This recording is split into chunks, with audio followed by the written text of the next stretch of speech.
presenting Not So Grand Rounds. Is it time to get rid of weekly conferences? Yeah.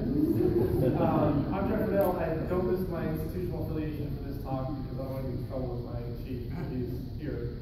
Also, is anyone else here on the RRC? Anyone in the room on the RRC? Okay, I can share what I was going to say. Start with a story from 1999. This guy Sugata Mishra did this great study in India. He was a researcher on the border of a slum in New Delhi. He put a computer in a wall, connected to the internet, and walked away. Came back, and what he found was amazing. The kids were starting to teach each other how to use a computer. He found that they could actually achieve educational objectives on their own with no teacher. And he still thought teachers were valuable, so he went back to India, and this time asked the question, can 12-year-old Tamil-speaking kids in a South Indian village learn molecular biology in English on their own? Very audacious. So he went, put in a computer in the wall, connected to the internet, and he left. He came back 2 months later, an amazing thing. He tells the story with his Indian accent. I'm going to try to tell it. And he says, well, kids, did you look at the information? And they said, yeah, we did. He said, did you guys understand it? They said, no, we didn't understand anything. And he said, well, how long did you look at it until you figured out you didn't understand anything? And they said, oh, I look at it every day. And he said, you look at this material every day, and you understand nothing? And then this shy Tamil girl comes up and says, apart from the fact that improper replication of the DNA molecule causes genetic disease, we've learned nothing. Amazing, right? And what this story illustrates is that these kids didn't need a teacher to teach them molecular biology. And I would argue that in emergency medicine in 2015, we need teachers, but we don't need to be lectured at a conference every week to learn emergency medicine. Now, this is the biggest picture I've ever seen. But this Indian story shows us that an environment that stimulates curiosity can lead to learning through self-teaching and self-instruction.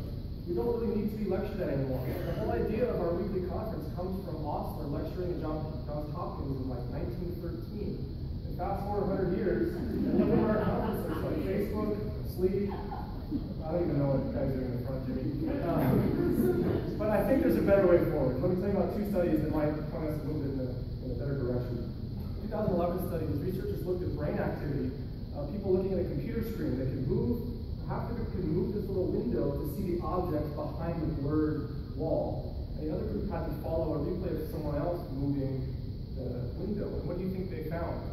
The ones that controlled their own observations could recall the objects behind the window 23% better, and they had more hippocampal brain activity during the process.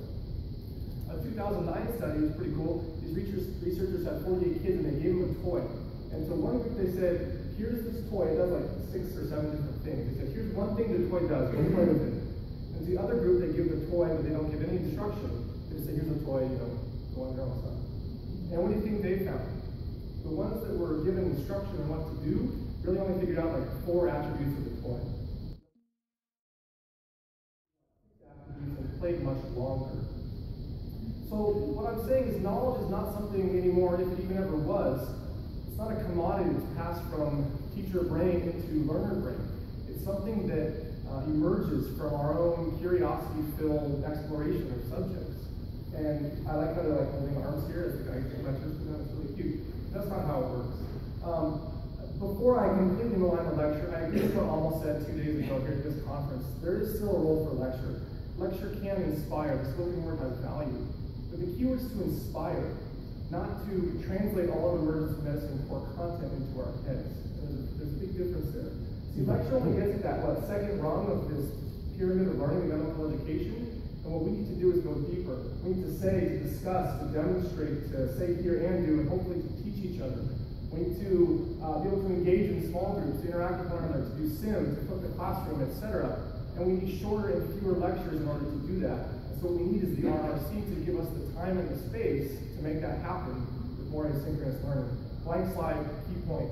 The interwebs and the FOAMED revolution has given us an unprecedented opportunity to lead in this space.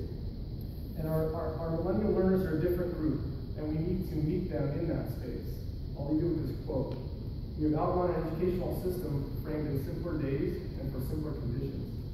The pressure comes hard enough upon the teacher, but far harder upon the taught, who suffer in 100 different ways. And that was penned by Osler back in 1913. And it's as true today as it was 100 years ago. we have this opportunity to rise to this challenge as emergency medicine. For the sake of our learners and for the sake of the future of our specialty, I hope that we will. Thank you.